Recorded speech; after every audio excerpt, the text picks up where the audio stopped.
ओ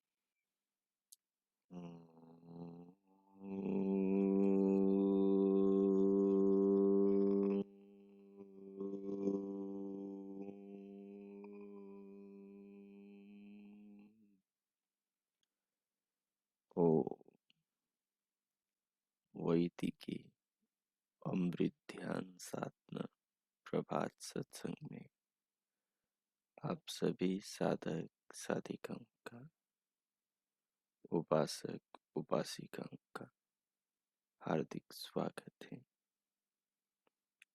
आइए पूर्व की भांति आज के ब्रह्म मुहूर्त में, आज की ब्रह्म वेला में भी हम उन महान प्रभु सच्चिदानंद परमेश्वर के, सर्वशक्तिमान भगवान के अनंत गुणों का गान करते हुए उन्हें जीवन में, जगत में, संसार में, शरीर में प्रत्यक्ष अपने आत्मा से, मन इंद्रियों से अनुभव करते हुए अपने हृदय को, अपनी आत्मा को पावन करे, पवित्र करे। इस आध्यात्मिक मनोभावों के, एहसासों का, आभासों का, अनुभूतियों का, अनुभवों का अपने चित्त में, मानस में संग्रह करें। जीवन बड़ा अनमोल है और ये कब तक है किसी को भी इसका पता नहीं। इस अनिश्चितता का अभिप्राय यही है कि इसे पाने वाला हर समय जागकर जीवन को जिए, अपने आत्म कल्याण के बारे में प्रतिपल सोचता रहे, निरंतर वो आत्मयजन करे, ये जानता रहे कि उसकी आत्मा यज्ञ रूप जीवन को जी रहा है या नहीं। यज्ञ रूप जीवन यही है कि जिसमें किसी का किसी प्रकार से नुकसान न हो। जिसमें किसी का नुकसान नहीं होता उसी में अपना फायदा होता है। तो अपने फायदे के लिए सबका फायदा करना जरूरी है। अपने कल्याण के लिए सबके कल्याण के बारे में, सबके भले के बारे में सोचना जरूरी। अपना भला चाहने वाले को भगवान की व्यवस्था, भगवान की रीति, भगवान के नियम ही ऐसे हैं कि हम किसी का बुरा चाहकर अपना भला नहीं कर सकते। लोक की दृष्टि में, संसार की दृष्टि में तो ये हो सकता है कि हमने किसी को नुकसान पहुंचाया और अपना फायदा हो गया, परंतु अध्यात्म की दृष्टि में, ईश्वर की दृष्टि में, वैदिक व्यवस्था में ऐसा कभी नहीं होता कि हमने किसी को नुकसान पहुंचाया और अपना फायदा हो गया।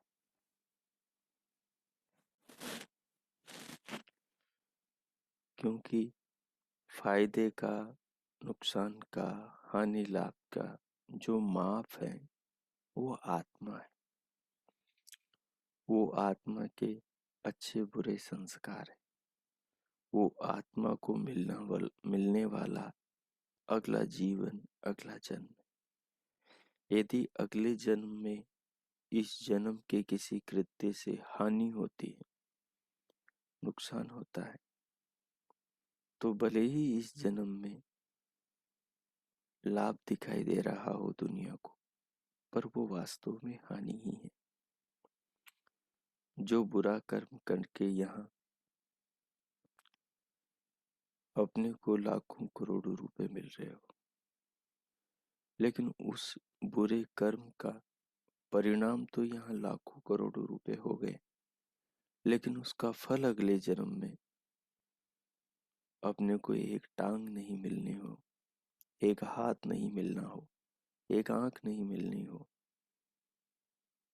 या बुरा परिवार, या गलत माँ बाप, या गलत परिवेश मिलना हो, तो वो किसी भी दृष्टि से लाभप्रद नहीं है। इस जीवन में जो दूसरों को नुकसान पहुंचाकर अपना फायदा किया जाता है, वो आध्यात्मिक दृष्टि से अपना ही नुकसान होता है। दूसरे का नुकसान ही अपना नुकसान है, यही वैदिक दृष्टि है। और सबका फायदा ही अपना फायदा है। वही पुण्य कर्म, वही निष्काम कर्म की रीति है।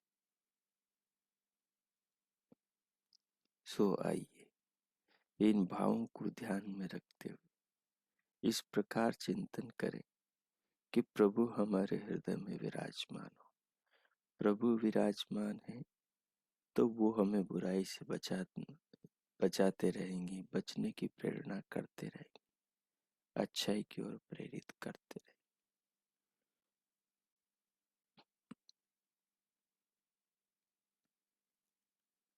सीधे होकर बैठेंगे, कमर, पीठ और गर्दन को सीधा सहज रखते हुए, नेत्रों को बंद, हथेलियों को गोद में रखते हुए, बाहर से भीतर आने वाली श्वास को लंबा गहरा लयबद्ध करते हुए धीरे धीरे बाहर से भीतर ले। श्वास को अनुभव करें, श्वास के साथ साथ शरीर को अनुभव करें। शरीर को, श्वास को अनुभव करने वाले अनुभविता आत्मा को, स्वयं को अनुभव करें।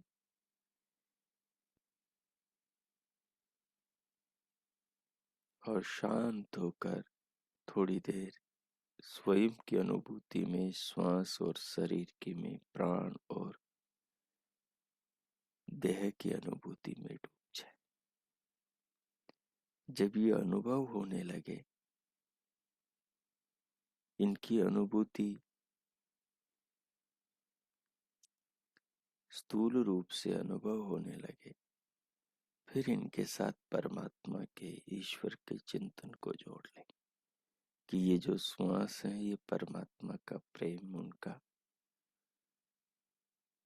दिया हुआ जीवन है, उनकी की कृपा है, उनकी दया, उनकी करुणा है। और ये सारा शरीर जो इस जीवन को, इस आत्मा को मिला है, ये भी परमात्मा की सर्वोत्तम कृपा है। इनका सदुपयोग करना तो अपना कार्य है। भगवान ज्ञान देते हैं, जीवन देते हैं और साधन देते हैं। साधनों को अनुभव करेंगे परमात्मा के साथ जोड़कर, तो फिर उनको सदुपयोग करने का ज्ञान भी अपने भीतर प्रस्फुटित होगा, तो इन्हें अनुभव करेंगे। दिव्यनाथ को, दिव्य प्रकाश को अनुभव करेंगे। फिर आगे जाकर श्वास को भीतर रोक के मानसिक रूप से प्रभु नाम ओम का जप करेंगे। जप करते हुए जप के साथ साथ पूरे शरीर को, देह को अनुभव करेंगे। दिव्यनाथ को, दिव्य प्रकाश को अनुभव करेंगे।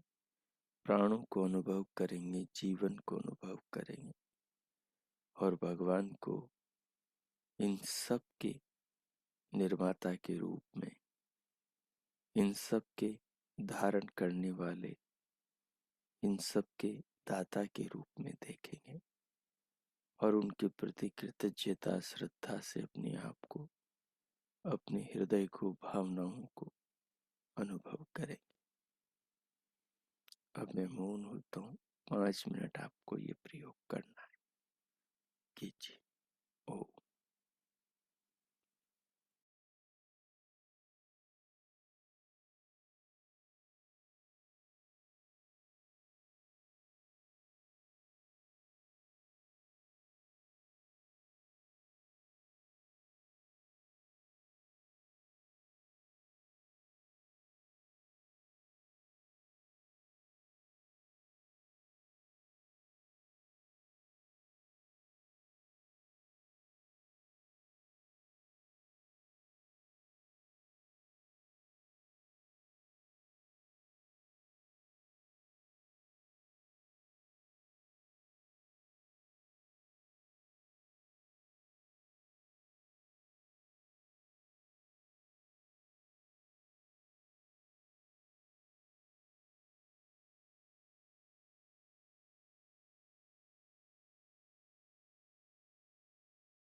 हो।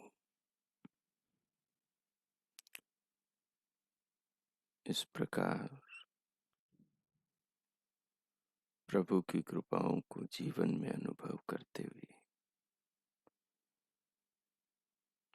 स्वयं के आत्म स्वरूप को, अपने होने को जानते हुए दिव्यनाथ दिव्य प्रकाश और भगवान के नाम का मानसिक जप करते हुए इस जीवन के देने वाले, हर पल नई मिल रही श्वास को देने वाले परमात्मा के प्रति हृदय में कृतज्ञता के भाव बनाकर उन्हें अर्पण करते हुए स्वयं को पावन पवित्र और चित्त को संस्कारित करते हुए अब इस भाव के साथ भगवान का धन्यवाद करते हुए भीतर से बाहर आए और स्क्रीन पर देखें।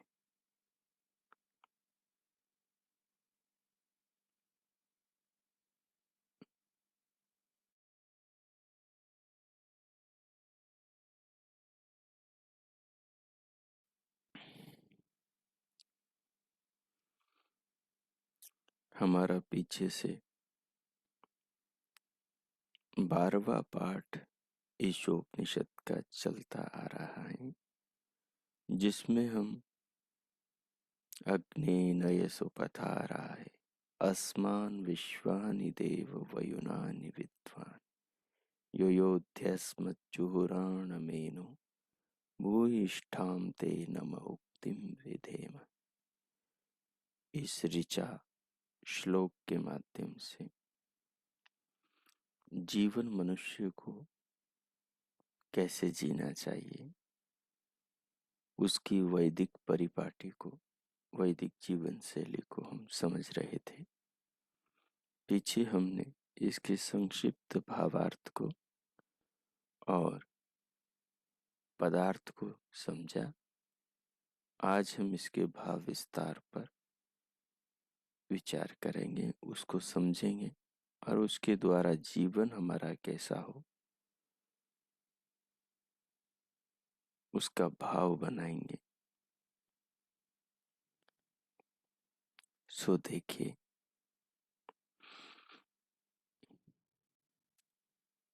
भक्त भगवान से कहता है कि हे अग्नि, ले चलो हमें सुपथ से, जिससे हम ऐश्वर्य पा सके।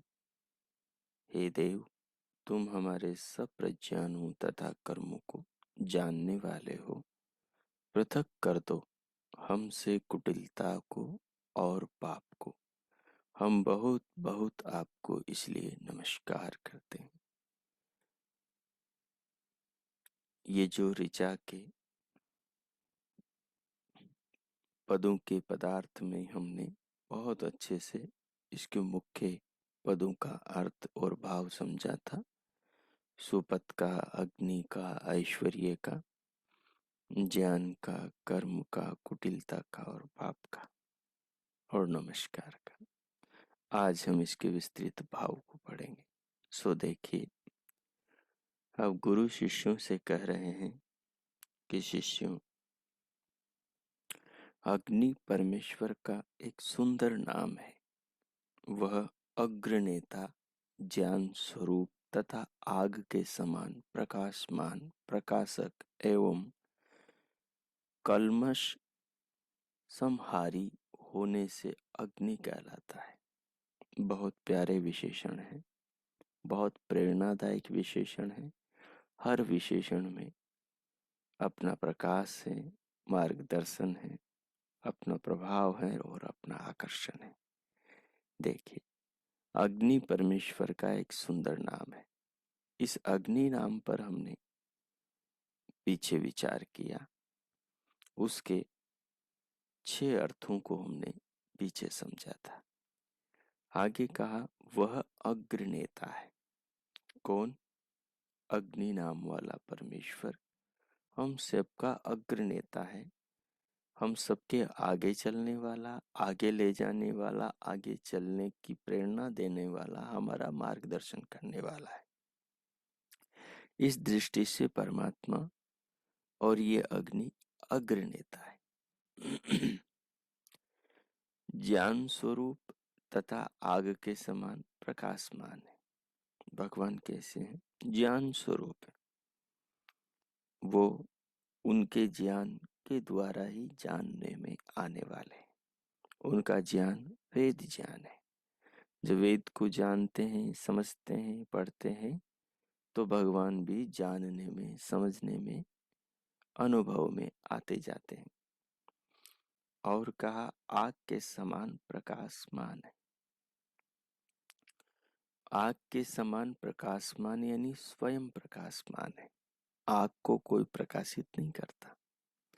आग अपने प्रकाश से स्वयं प्रकाशित होती है और दूसरों की भी प्रकाशक होती है। जहाँ दीपक जलता है तो दीप की जो दीपशिखा है वो खुद को तो प्रकाशित करती है, अपने साथ आसपास के अंधेरे को दूर करके वहां रखी वस्तुओं को भी प्रकाशित करती।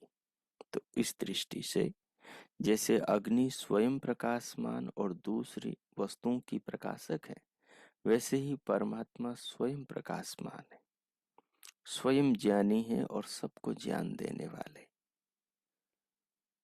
स्वयं सब कुछ के कर्ता धर्ता है, सूर्य के निर्माता है, स्वयं प्रकाशक है, स्वयं ज्ञान संपन्न है और अपने ज्ञान से दूसरी वस्तुओं को बनाने वाले। ये जो सूर्य में प्रकाश है, अग्नि में प्रकाश है, ये अग्नि के परमाणुओं में प्रकाश या अग्नि प्रकृति के परमाणुओं को भगवान ने ही अग्नि के रूप में इस प्रकार से जन्म दिया है। जन्म दिया है अर्थात मूल प्रकृति के जो सत्व रजतम है, उनसे जो अवान्तर आगे बदलते बदलते जो सूक्ष्म भूत बने और सूक्ष्म भूतों से जो स्थूल भूत बने, उनमें अग्नि तत्वों को भगवान ने रचा है। तो किन परमाणुओं को मिलाने से अग्नि उत्पन्न होगी, प्रकाश उत्पन्न होगा, वो ज्ञान भगवान का अपना है। तो इस दृष्टि से वो प्रकाशक का भी प्रकाशक है। अग्नि सबका प्रकाशक है, सूर्य सबका प्रकाशक है, प्रभु इस प्रकाशक का भी प्रकाशक है। इसको भी उत्पन्न करने वाला, इसको भी प्रकाश देने वाला, इसमें प्रकाश को जन्म देने वाला है। फिर कहा एवं कलमस संहारी होने से, कलमस यानी पाप, अज्ञान, अंधकार, दोष, बुराइयां, दुर्गुण, इनका नाशनहारा है प्रभु, इनका संहारी, इनका विनाश करने वाला है। ज्ञान स्वतः ही जहां उत्पन्न होता है तो अज्ञान का नाश करता है। कैसे करता है? जैसे प्रकाश आते ही अंधेरे का नाश हो जाता है, दीप जलते ही अंधेरे का नाश हो जाता है, सूर्य उदित होते ही अंधेरे का नाश हो जाता है। ठीक उसी प्रकार ज्ञान दिमाग में वेद के द्वारा उत्पन्न होते ही अज्ञान जो दिमाग में, संस्कारों में पूर्व की जो अज्ञान की मान्यता मनुष्य के मन में बनी है, वो सब दूर होती चली जाती। इसलिए कहा प्रभु कलमश संहारी है, होने से अग्नि कहलाता है। तो यहाँ और भी आपको विशेषण मिल गए अग्नि के द्वारा प्रभु के चिंतन के। अब आगे देखिए, अग्नि कुंड में ऊर्ध्वमुख ज्वालाओं से जलती हुई यज्ञाग्नि को देखो तो उसमें परमेश्वर की झांकी पा जाओगे। उस अग्नि, उस अग्नि प्रभु से हम प्रार्थना करते हैं। अग्नि स्वरूप अग्रनेता प्रभु से हम प्रार्थना करते हैं कि तुम हमें सन्मार्ग से ले चलो। क्यों ले चले? वह सन्मार्ग से क्योंकि सन्मार्ग पर चलने से ऐश्वर्य मिलता है, इसलिए हमें सन्मार्ग से ले चलो। चाहे भौतिक ऐश्वर्य हो, चाहे आध्यात्मिक ऐश्वर्य हो, चाहे सांसारिक धन दौलत हो, चाहे मोक्षानंद की दिव्य संपदा हो, उसके लिए सही राह पर चलना आवश्यक है। उसके लिए सही राह पर चलना अत्यंत आवश्यक है।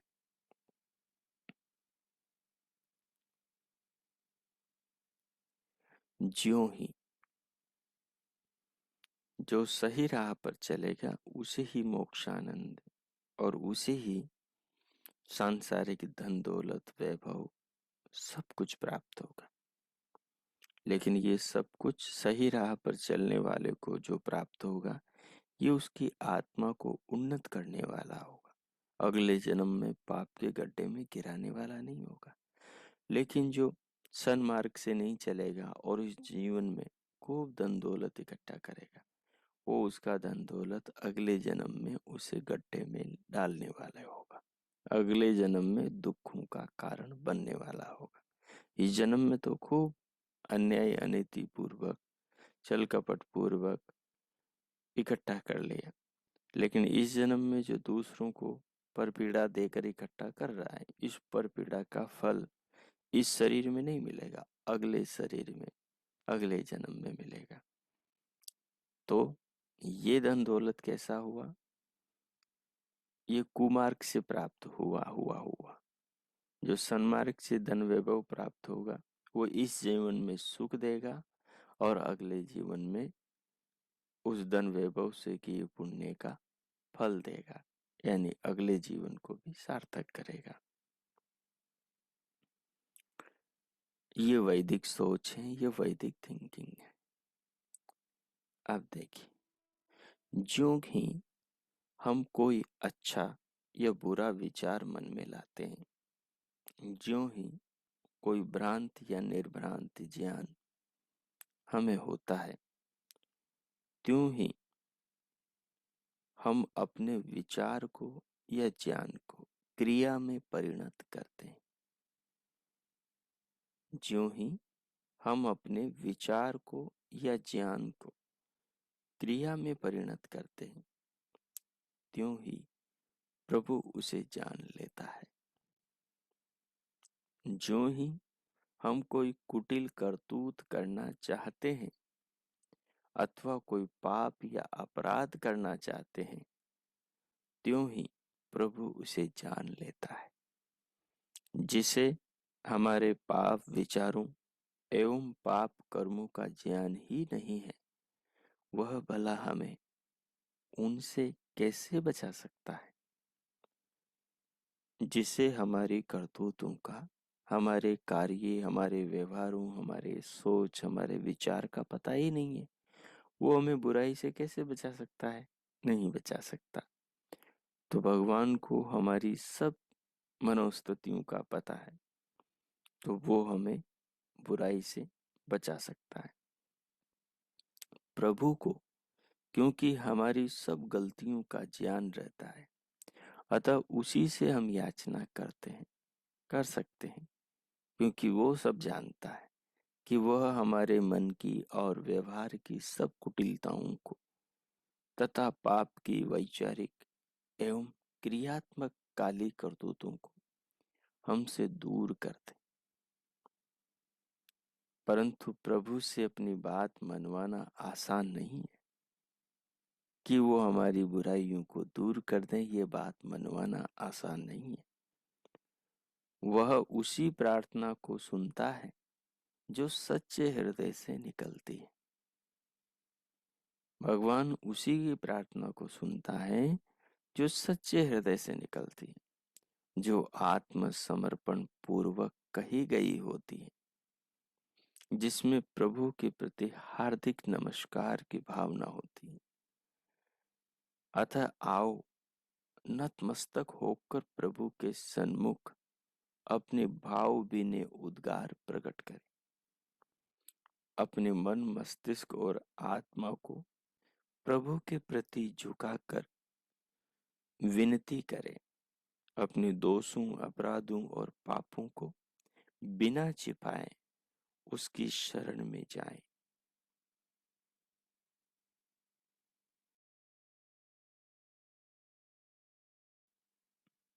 उसकी शरण में जाएं, हमारी याचना सफल होगी। बिना छिपाए उसकी शरण में जाएंगे तो हमारी याचना सफल होगी।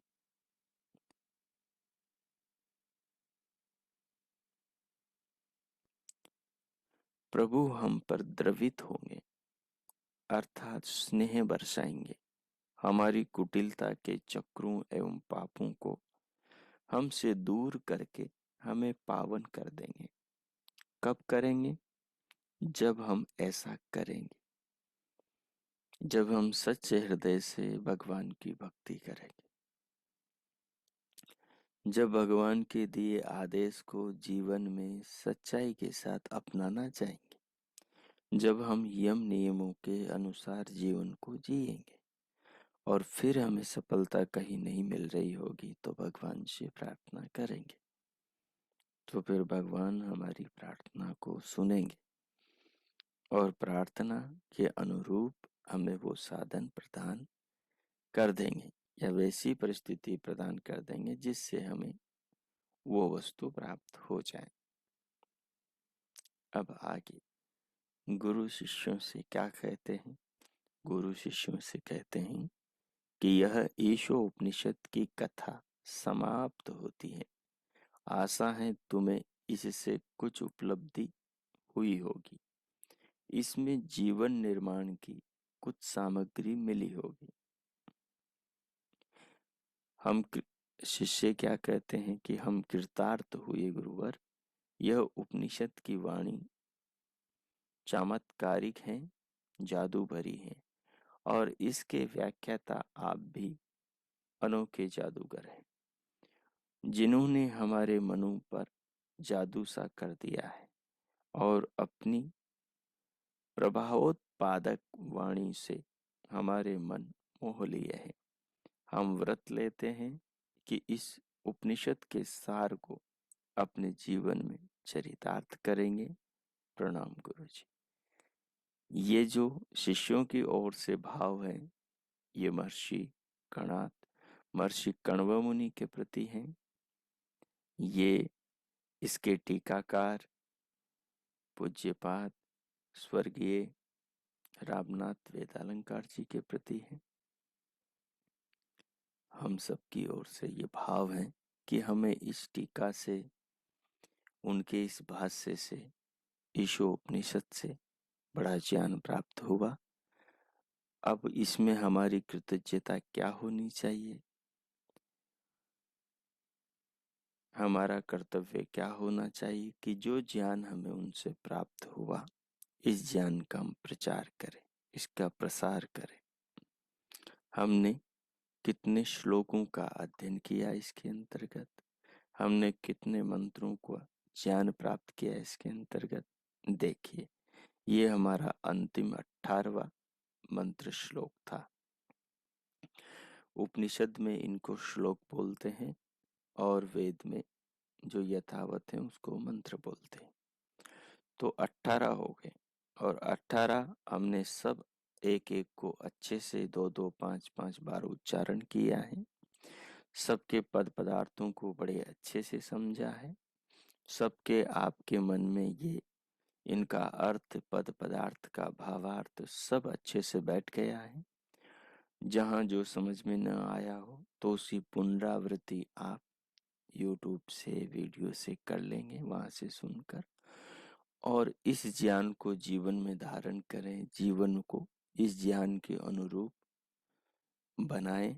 ये जो वेद का आत्मनि सूक्त ईशो उपनिषद है, ये इसका नाम ही आत्मनि सूक्त है, यानी आत्मा के उत्थान, आत्मा की उन्नति, आत्मा को परमात्मा से जोड़ने के लिए ये सूक्त यजुर्वेद का 40वां अध्याय ही ईशोपनिषद है। तो इसमें अपने को ये देखना है कि हम इसके अनुसार जीवन में कितने खरे उतरते हैं। जहाँ जहाँ कमी लगे उसका सुधार करते जाएं। जो जो सुधार होता जाए उसको आगे बढ़ाते जाएं। इसका उपदेश अपने घर में करें। आपने पढ़ लिया, समझ लिया है, अब अपने बच्चों को, घर के लोगों को आप ये पुस्तक पढ़ाएं। इसकी और फोटोकॉपी करवा कर इसको पढ़ाएं, घर के सब लोगों को समझाएं और अपने आस पड़ोस में जो भी स्वजन है, मित्रगण है, उनको भी ये ज्ञान दें। जो समझदार होंगे वो स्वीकार करेंगे और वो अपने जीवन को तदनुसार परिवर्तित करेंगे। जो नासमझ होंगे, अभिमानी होंगे, वो नहीं लेंगे। लेकिन नहीं लेंगे तब भी अपना लाभ होगा। क्या लाभ होगा कि अपने ऊपर अच्छे कर्म करने का संस्कार तो पड़ेगा, और जो ले लेंगे उनका भी लाभ होगा और अपना भी लाभ होगा कि अच्छा कर्म करने का पुण्य और अच्छा कर्म करने का अच्छा संस्कार तो पड़ेगा, और मनुष्य की आत्मा के साथ उसके अच्छे बुरे संस्कार जाते हैं। तो ये अच्छे संस्कार हमारे अगले जन्म में भी काम आएंगे। तो इस प्रकार से अपने को इसको पढ़ना है, पढ़ाना है, स्वयं समझना है, जीवन में उतारना है और दूसरों को जीवन में इसे अपनाने की प्रेरणा देनी है। इस प्रकार से हमारा ईशो उपनिषद आज सुसंपन्न होता है।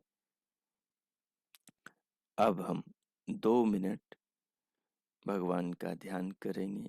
आज की ऋचा में जो आपने अंतिम समझा, अनुभव किया, उस सार को ध्यान में रखकर भगवान के साथ जो संवाद आपकी आत्मा, आप आत्मा से करना चाहें वो करें। भगवान का धन्यवाद करें, उनके प्रति कृतज्ञता उत्पन्न करें। महर्षि कण्व मुनि के प्रति श्रद्धा हृदय में रखें।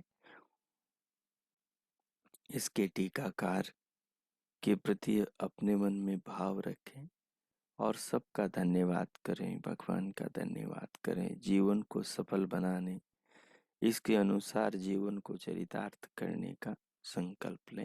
अब मैं मौन होता हूँ। आप 2 मिनट अपने आप को प्रभु के साथ जोड़कर आत्मचिंतन करें। ओ कीजिए।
ओ।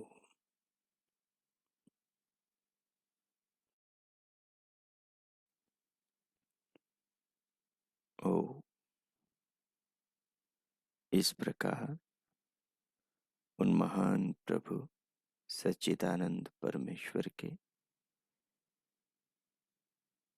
अनंत गुणों को, उनकी कृपाओं को, उनके दिए ज्ञान को यजुर्वेद के 40वें अध्याय की इस आत्मनि सूक्त और उस पर आधारित ईशोपनिषद के संदेशों को अपने जीवन में चरितार्थ करने का संकल्प लेते हुए, स्वयं को इसमें संकल्पित करते हुए अब शांति पाठ करेंगे।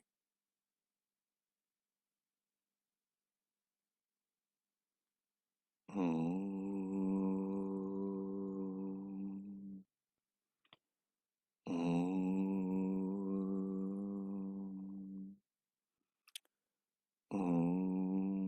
शांति शांति शांति। ओम।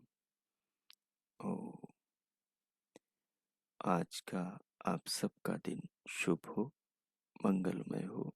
प्रभु से सबके लिए बहुत बहुत मंगल कामनाएं, शुभकामनाएं। हम सब भगवान के ज्ञान यजुर्वेद के 40वें अध्याय आत्मनि सूक्त, उस पर आधारित ईशोपनिषद के इस मार्गदर्शन को अपने जीवन में चरितार्थ करें। जो भगवान से हमें जीवन मनुष्य का, मानव का मिला है, इसको हम वैदिक पथ पर, सन्मार्ग पर चलकर सार्थक करें, सफल करें, धन्य करें। ईशोपनिषद में जो हमने वैदिक पद्धति जीवन शैली को समझा है, उसको हम अपने व्यवहारिक जीवन में चरितार्थ करें। अपने जीवन को इस जीवन शैली द्वारा, वैदिक ज्ञान द्वारा श्रेष्ठ बनाएं, उत्तम बनाएं। अपने लिए, अपने परिवार के लिए, समाज, देश, राष्ट्र और विश्व के लिए प्रेरणादायी बनाएं, जिससे अपना जीवन सफल हो, धन्य हो, समाज राष्ट्र के काम आए। और इस ज्ञान का हम अपने जीवन में चरितार्थ करके, इसको व्यवहारिक रूप में परिणत करके अन्यों को भी उपदेश करें, आगे बढ़ाएं। इस प्रकार अपने जीवन को बनाएं। पुनः भगवान से सबके लिए बहुत बहुत शुभकामनाएं, मंगल कामनाएं। इति ओम। अब भीतर से अंतस जागरूकता को बाहर देह पर लाएं, पूरे शरीर को अनुभव करें। शरीर को अनुभव करते हुए दोनों हथेलियों का परस्पर घर्षण करें और उष्ण हथेलियों से पूरे मुखमंडल का स्पर्श करें। उंगलियों के मध्य से पलकें खोलते हुए भीतर से बाहर आ जाए। ओ।